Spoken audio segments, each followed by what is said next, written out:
Hello and welcome to the Brian Hornback Experience. This is episode 83. It's been a spell, and it's been exactly 2 weeks. I believe we're recording this on Tuesday, May the 6th, 17th, I guess. And it's been about 2 weeks since the primary election. So we're going to start with some more candidates. These are candidates that are going to be on the August 4th ballot. So they may be Republican, they may be Democrat. But early vote starts July the 15th and 30th. So let's get started here on episode 83 of the Brian Hornback Experience with Sarah Keith. Sarah, how are you? I'm doing great, thanks. Great. Yeah, so, it's real difficult. I think I briefly mentioned to you that I've had some hesitation about getting judicial candidates on because judicial races, you can't talk about how you're going to rule. You can't talk about cases you've handled in the past.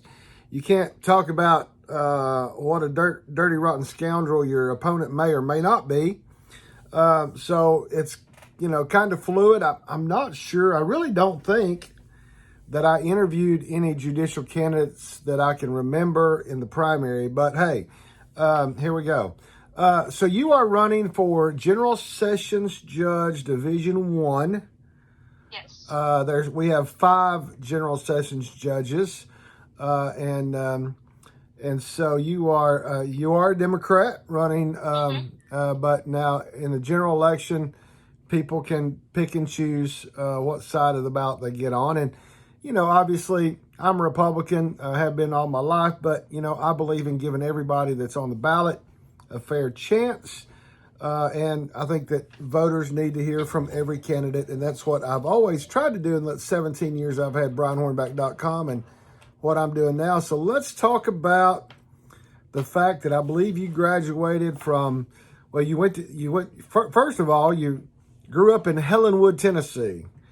Yes. Back in the 90s, when I was selling groceries, I used to sell to Helenwood Foods, which is still in Helenwood, Tennessee, because I pass by it when I go to Oneida, even today. Not today, but now.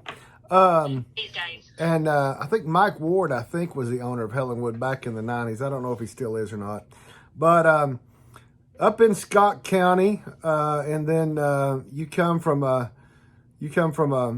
a father who served, and I do want to spend some time. One reason I want to get you on is because I do want to spend some time to hear a Les Winningham story. Les Winningham was a high school principal who then became a state representative and served for a number of years. But so you went on to Tennessee Tech, got an undergrad degree, and then went to the University of Tennessee College of Law and graduated about the mid-2000s, right? 2006. Yep. And then you've done some work. You've done work a little bit everywhere. You've been like down around, I think I saw Monroe and Meigs. Is that right? And Bradley? Yes, the 10th district. I primarily did Bradley and Polk County. Okay. I was down there. But you're married now to a gentleman that serves in the Tennessee, is it the Army National Guard or Air National Guard? Air National Guard. Air National Guard. So let's just talk about it. So you've worked for the last number of years. You've worked in the District Attorney General's office. Did you go to work for Sharm or did you go to work for Randy Nichols? Initially, Randy Nichols. Right. I clerked there at the DA's office here in Knox County for 2 years while I was in law school. And then, of course, when I graduated, I kind of papered the whole state with my resume and went down to work in Bradley County and Polk County for a year in the DA's office down there. And then Randy called me up and asked if I was interested in coming back to Knoxville because they had a spot open at that point. And so I moved back to Knoxville in 2007. Wow. And worked there up through January this year. All right, great. So you had a lot of experience there. And then obviously, I guess you had applied for the, I guess when Judge Emery, when he retired, I guess in December, you applied for that position and went before the county commission, and they chose, I guess, someone that was one of your peers who has gone on to be the Republican nominee for, he got appointed by the county commission, then he's now the Republican nominee on the district, on the Division 2. But it looks like you've done a lot of things in the District Attorney General's office. Kind of talk about that a little bit. Well, I like keeping busy, so I certainly was there. When I came in, I worked for a little while doing some felony sessions and doing some grand jury. But pretty quickly after moving back to Knox County, I went on the DUI grant. So I did that for a number of years and actually created a Vehicular Fatality Investigative Review Board where I created a panel of law enforcement and, of course, from my office to review every traffic fatality that occurred in the district to determine if they were appropriate or not for prosecution and see what we could do, on the front end to make sure that those were investigated properly and that we were on the same page with law enforcement and everybody working together. After doing that for about 8 years, I moved to the career gang unit. That was a couple months, I think, after Sharm took office. She kind of changed the structure of the office, talked to everybody to see what they might be interested in. And I was ready for a change at that point. So I did the career gang unit. So that's career offenders and gang members, people who had a certain number of felonies. And they didn't have to be gang members. They had a requisite number of felonies and prosecute their cases, or people who had no history or a very long history but were recognized as gang members. So did a pretty broad variety of cases of that. You get a lot of property crime, but also violent crime, your rape, robbery, murder, that kind of thing, in addition to, burglaries, like I said, the property crime. Quite a variety in that unit, everything from misdemeanors up to the most serious felonies. Several years doing that, and then the opportunity came to go to the child abuse unit. So I did that for 3 years, where we reviewed with the Child Protective Investigative Team and Internet Crimes Against Children, some other peer partner agencies. We reviewed all of the physical, mental, emotional, any kind of abuse case, sexual, that was referred in Knox County. We reviewed those along with DCS, again, members of the CIVIT, Child Protection Investigative Team, law enforcement, members from Children's Hospital, folks who do forensic interviews, review all those cases to determine, again, which of those are appropriate for prosecution or not. And then, of course, take care of those, shepherd them from the investigation through the charging process and all the way through jury trial or plea, depending on how those worked out. I've got I know some folks in law enforcement that have been assigned to the Family Justice Center, and they have to deal with crimes against children, and I can't imagine having to go home with knowing what happens in this community with child abuse, just based on what we read in the newspaper. And I'm sure what we read in the newspaper or see on the news is pales in comparison to what you all would see in dealing with those cases. So that is,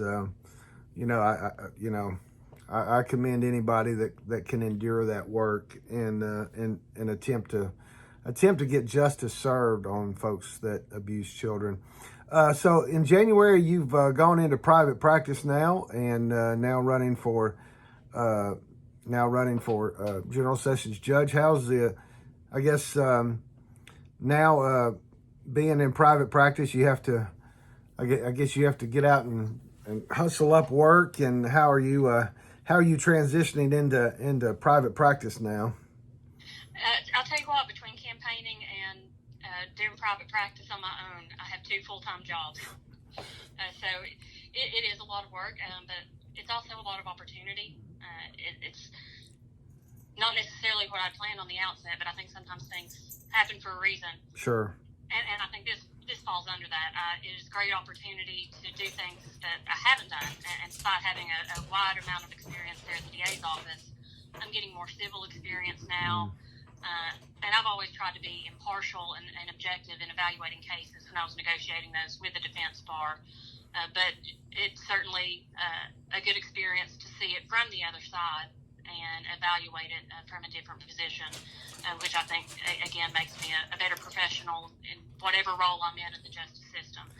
And so it's really interesting getting, again, a much broader experience even than I'd had in the past, taking on some civil cases, taking on some criminal defense, doing some consultation work, different things like that. So I'm trying to look at it as adventure and not think about right. what my to-do list is right now. Exactly. Well, it's pretty lengthy, but hanging in there. And I noticed on your website, alexsarahkeith.com, and I'll give everybody your website and your Facebook, Twitter, and Instagram here toward the end. But I noticed that you talk about one thing you'd like to see is a mental health court, similar to what we have in the drug recovery court. I think that's what they're calling it now. Yes.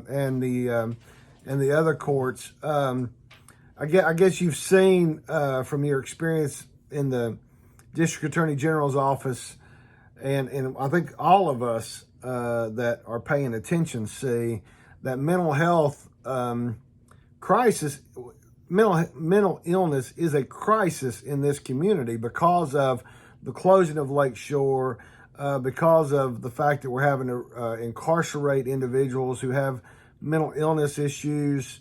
And I mean, they even, the county even stepped up to do the thing with Helen Ross McNabb over off Western Avenue. But, I think a lot of what we see in homelessness, and in other crimes, I think we all can identify that a lot of that is coming through mental illness and whether they're being treated or not treated. So talk about what you would like to see this is an 8-year term. So obviously working with the other 4 sessions judges, what you would like to see in the mental health court that you've got a good idea about. I'll tell you, I think every stakeholder in the justice system agrees that we have to do more to address mental health. And I think it includes the other 4 judges, law enforcement, DAs, criminal defense bar, and like you said, looking at homelessness, when we're looking at landlord-tenant issues and plaintiff defense work in civil, we're simply not addressing justice when we have the mental health problems that are unaddressed that we have. And so an 8-year term is a good long time, but it won't even begin to address the way that we really have to holistically do this. But we have to start somewhere. Right. And so having something like a mental health court, like we have the recovery courts and veterans court, and those are good programs, but there's a lot of people that don't fall under those particular criteria, and they slip through the cracks. And if we can do something where we can identify some people that would benefit from some extra attention, take them out of the regular docket, and pump the brakes and see what kind of interventions we can do to help these individuals early on. Before they kind of get into the system and can't get out. These things kind of snowball on top of each other when people get in. And if they're not getting the help, it's a revolving door for them. And so they get in, they may spend some time incarcerated, or they may spend time, getting fees, building up and things in civil court. But when they're released from this or that case ends, they're back exactly where they were before, or they're in a worse position financially or mentally from the anguish of a system that is just not equipped. And again, it's not anybody wanting to marginalize or make it worse for people, but the system right now is not equipped to properly address such a variety and such a depth, a difference in mental health needs that people have. Right. And again, an opportunity where we could sit down and have like multidisciplinary teams look and figure out, okay, this person can actually benefit from this program.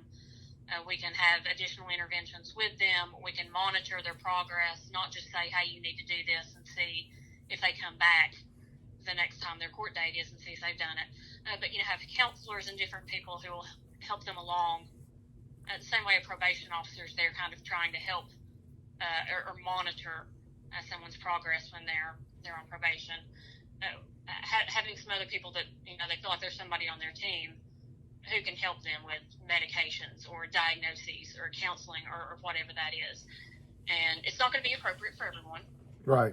Certainly some situations that are far too serious or violent or different things like that, where these interventions just wouldn't be appropriate. But there's, I believe, a lot of cases where giving an effort would really matter to that person, and giving them an opportunity to get some treatment and things and make them a more productive citizen. I mean, that's good for them individually if they're getting those interventions, and it's good for the community to not have to worry about that person getting incarcerated or those problems becoming more serious or more violent or anything like that. So I think it's going to be worth it to try to implement some interventions and help some people early on. Is it going to be a magic bullet? Is it going to fix everything for everybody? No. Right. I never try to mislead people like I'm going to fix all justice for everyone.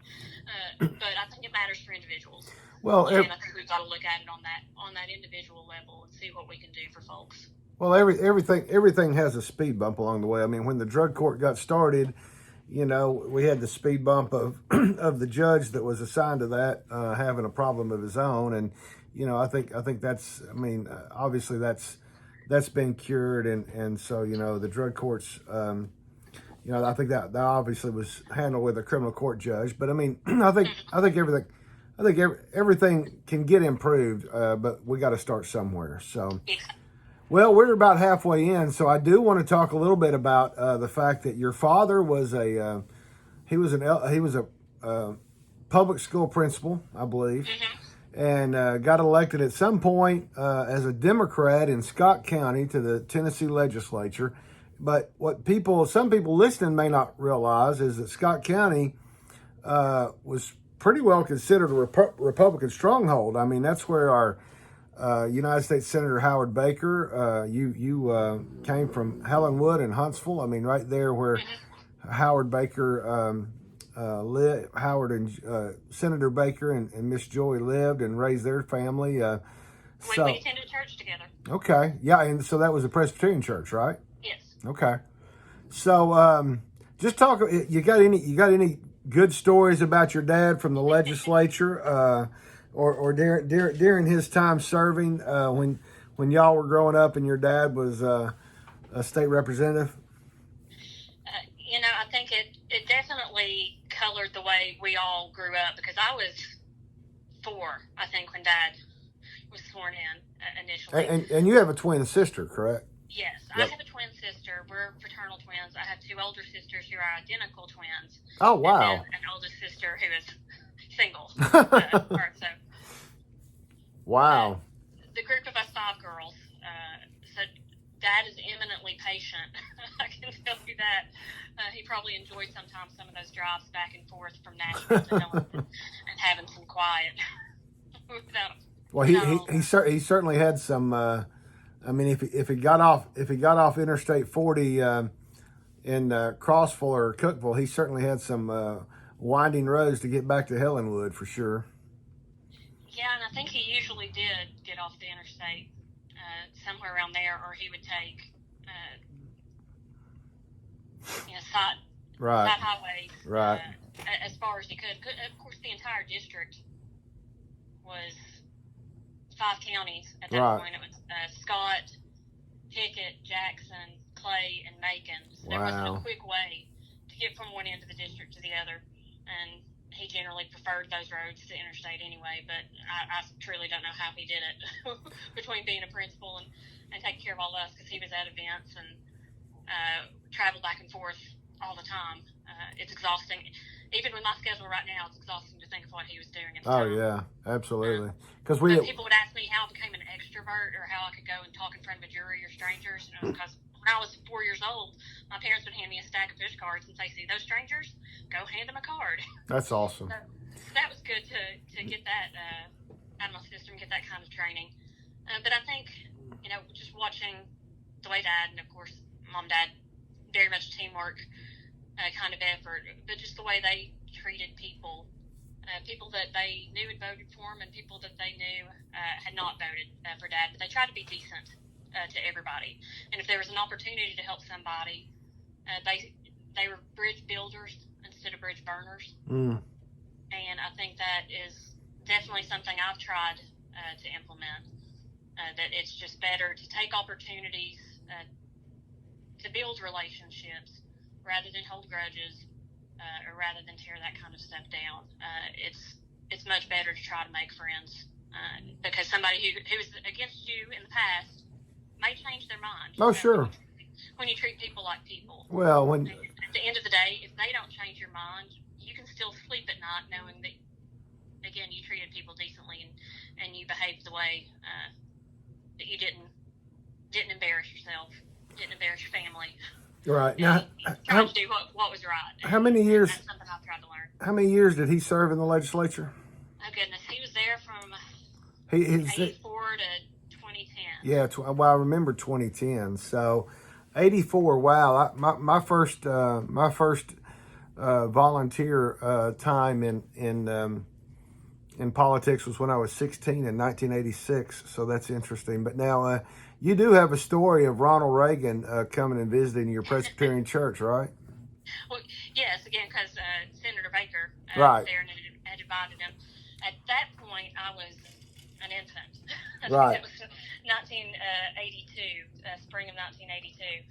And Mom would say the Secret Service really got tickled as they were searching everyone's belongings, making sure everything was safe, that her purse was pretty much full of snacks for us. And Secret Service spilling the Cheerios that she had in baggies to keep us calm during the service. So probably not the contraband they're used to searching for. Wow. That's just fantastic. Yeah, and so is your father just enjoying retirement at this point? Yes, he is. He's in Cookeville these days. Okay. A couple of my sisters, the two older identical sisters, live in the Cookeville area, and so he is on granddad sports and recital duty. Oh, nice. So how many grandchildren are there with 5 daughters now? Well, my twin and I, we have the grand pets for him. Okay, that's cool. Carrie has 2, Shannon has 2, and Allison has 2. So. Okay, so 6, right? And Carrie has 2 stepkids. One of them's a little older. He's in the Navy. Oh, wow. So he's not around for Dad to watch his sports and stuff. And other stepkid is younger, but he comes on Christmas and everything. So technically, the ones that are around when we have the whole family around, right? We've got 7, and if the oldest one's in from the Navy, we've got 8. Well, your dad's district, I don't know what you call it, but John Mark Wendell, who was in the district beside your dad, he's now left the Democrat Party this year and going to run as an independent because I think the Democrats were going to challenge him, and so he's now run as an independent. And I tell you, I guess that only leaves Sam McKenzie and Gloria Johnson in Knox County. Because I would put my bets on John Mark to win even as an independent in that district at this point.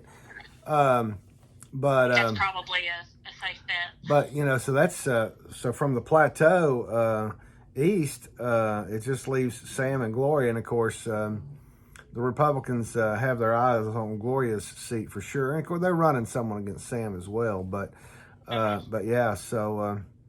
Interesting times because having gotten involved in 1984, we were the Republicans were the minority party, and we were even when we became the majority party, we still didn't act like a majority party. Now we're a super majority party, and it's everybody has to align. If you're going to be involved in public service, you got to line in one of two. I mean, I've got libertarian friends, but I tell them, look, you're just not being serious. You got to align on one side or the other, and because it's just, you've got to align somewhere. But again, I do want to reiterate kind of what you said and agree with you that somebody that I may not have been able to support this election may be somebody that becomes a good friend and somebody I can support in the next election. So, it's things have changed over the last. Your dad in 2010. We're now 12 years later. Things have clearly taken on somewhat of a toxic situation. And I'm not just pointing fingers at one side or either side. I'm pointing fingers at both sides. So, it's just, I mean, for me, it's, once the election's over, it's time to let whoever wins govern and move on. But I do appreciate you being on this podcast with me. Wish you well. I appreciate you having me. Absolutely. Well, and I do want to remind everybody. So, you can go to Facebook, and it's Sarah, Sarah Keith, Keith, the number 4 Judge on Facebook. It's Sarah 4 Judge on Twitter, and it's Sarah Keith 4 Judge, just like Facebook, on Instagram. And then the website is electsarahkeith.com. And so go ahead and let us know. I'll remind everybody again, early votes July 15th through the 30th. Election day is August the 4th. This is on the general election ballot. Don't be confused, because on August 4th, we have a state and federal primary, and you have a county general. Sarah's running for General Sessions Judge, Division 1, on the Knox County General Election ballot. So I'll let you have a couple of minutes to ask everybody to vote for you, and then I'll let you go. All right, I appreciate it. Again, running for General Sessions Judge, Division 1. I've got about 16 years experience in a variety of legal issues, and General Sessions Court handles a variety of legal issues, handles a little bit of everything. It's the court most people would most likely be in if they are involved in the criminal justice or the civil justice system at all. It is kind of the biggest net, cast the widest net for small claims, for any kind of crime. The majority of cases are all coming through that Sessions Court, and I believe I have the judicial temperament that it would make me a good judge. Again, I don't take things personally. I've worked in very stressful and emotionally charged environments and had to make hard decisions, even when, my heart wanted one outcome. I followed the law and what the law said about those facts and what was the appropriate ethical and legal thing to do in those circumstances, even if it was hard. And that's what I would do on the bench too. Apply the law to whatever facts are in front of me and be objective and treat everyone with respect. I believe you treat people like people. The criminal justice system and the civil justice system are adversarial. People watch TV and they are convinced they come in and people are going to be hitting their fist on the podium or the lectern and arguing. Most of the time, it's just not like that. Right. It's a cordial system. It's adversarial, but people can still respect the outcome, even if they were not successful, if they believe in the system, if they believe they were treated fairly. And so I think that's important for no matter who comes in, whether the highest priced attorney or whether they're a person coming in representing themselves pro se, got a summons or got a warrant, whatever the situation is, whether they're law enforcement, a witness, or a person accused of a crime. You treat everybody with respect and treat them fairly. People can trust the system and still believe that the system can work if they feel like they got a fair shake. And that's what I intend to do, to try to treat people as professionally and efficiently as possible, and always follow the law objectively and apply it to the facts for each individual case, and to try to seek justice for everyone. Fantastic. Well, I'm sure we'll see you out this summer campaigning, and we wish you well. My SBF 100. There you go. And we will see you out and about, and thanks for joining us. Thanks for having me. I appreciate it. No problem. Bye-bye.